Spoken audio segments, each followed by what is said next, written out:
Всем привет! Добро пожаловать на мой канал. Меня зовут Маузун.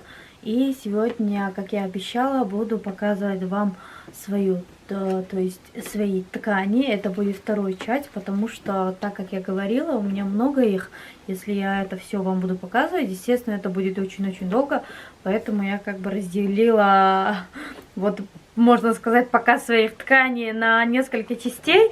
Сейчас я вам покажу несколько своих тканей, которые я тут уже приготовила. И сперва начнем. У меня есть вот такая ткань с блестками, штапели. Ну, в основном у меня тут все штапели, но оно очень красивое, такое серебристого цвета. Я не знаю, если тут видно вот эти блестки. А вот так видно, да.